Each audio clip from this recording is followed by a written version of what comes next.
Joke lang, I'm not playing. I just wanted to show you guys the new ROG Phone 6. Shout out to Asus, Republic of Gamers. My fam hooked me up, and wala, instant meeting, easy. But that's not today's topic.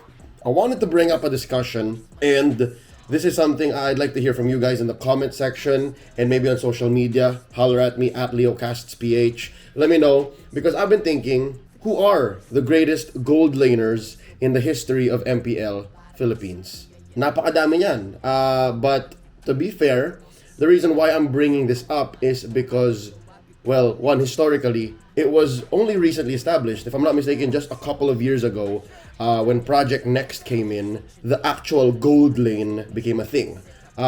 Secondly, let's fast forward to current times. The gold lane is arguably the most important lane. Diba? Kung talo yung gold lane nyo, chances are mahirap manalo.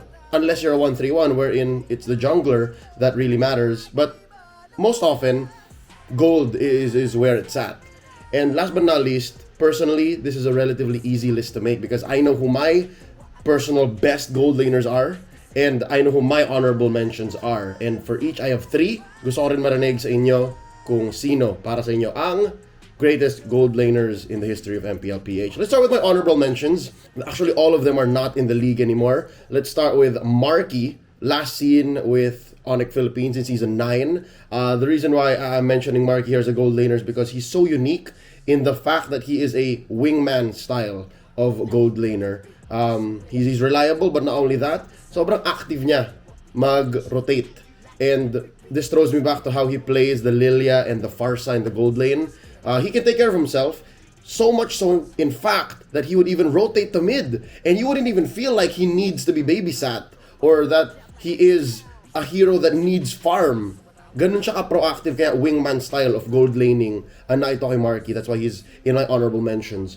My second honorable mention is Rebo, the GOAT. To name him specifically from his performance in Season 7 with Bren Esports. I think that's where he went, if I'm not mistaken, 12 or 13-0 with a Chang'e. And yung Chang'e na yun was so role-defining. And I'm like, if he can do this on this level against pros, then he knows something that everybody else doesn't. Diba? When you go 7-0 on a Chang'e, sure. But if you go almost twice that and no one notices, then you're really, really changing the way the game is played. Along the other regular gold laners of the time. So that's my second honorable mention. My third honorable mention is Toshi. Specifically for his run with Smart Omega in Season 6, wherein they qualified for the World Championships, then M2, where he, in the regular season in the playoffs, played as their gold laner. Now, the reason why is because in the lead up to this, in 2019, he played a lot of marksmen. And I think the marksman gold laner is something that always comes in and out. Pero regardless, napaka-importante ng ginawa ni Toshi for the role and for the heroes in that role that may have inspired the way that we look at and we play marksmen in the gold lane today. Now on to my list proper. Again, we're talking about the greatest gold laners in the history of MPL Philippines. Of course, debut niya pa lang, Season 7. Nakita na natin, di ba? Maingay ang kanyang pagdating. He talked the talk, and more importantly, he walked the walk. In his debut season, Grand Finalist.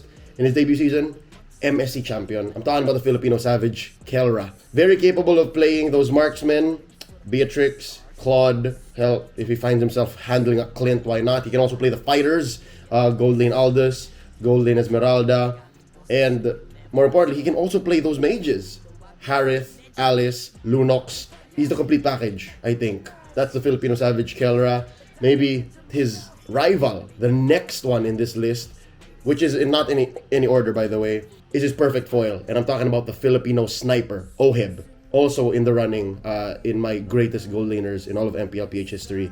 Blacklist International knew what they had, even in his debut, no MPLI. They made him play the Mia. Feeling ko may kaba factor lang din doon. And I think he admitted, like, in our many conversations, I keep bringing up the fact na, hindi, debut mo nga, Mia ka eh. Kabado raw talaga siya nun, and it was a very different time. But now, look where we are, world champion, gonna represent the Philippines in Indonesia, in Bali later this year. What else? 2-time champion in his debut year in the league. The Filipino sniper, definitely, more than earned that nickname and our acclaim, our respect, our adoration, our reverence, diba? Put respect on his name. Definitely in the running for one of the greatest gold laners in the history of our league. And last but not least, someone that I believe everyone should be ashamed of forgetting when we're talking about the greatest in the gold lane. We have to talk about Echo's Benny Cutie. Ang bagyong Benny na humahagupit. Regardless of what matchup, what season, what team he's with, Benny Cutie is a force to be reckoned with all the time. There's a call I'm waiting to do on broadcast na sana magawa ko soon. Alam ni Manjin kung ano pinag-usapan natin dito.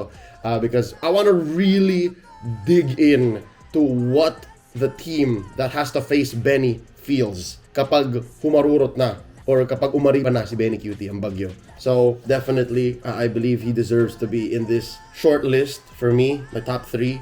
If you're talking about the greatest gold laners of all time in MPLPH. Now, I want to hear from you guys. Sino nga ba para sa inyo ang nasa discussion na ito? Greatest gold laners in the history of MPLPH? Let me know. Put it in the comments. Holler at me on social media at LeoCastsPH. With that being said, I'll see you on the next video. Peace.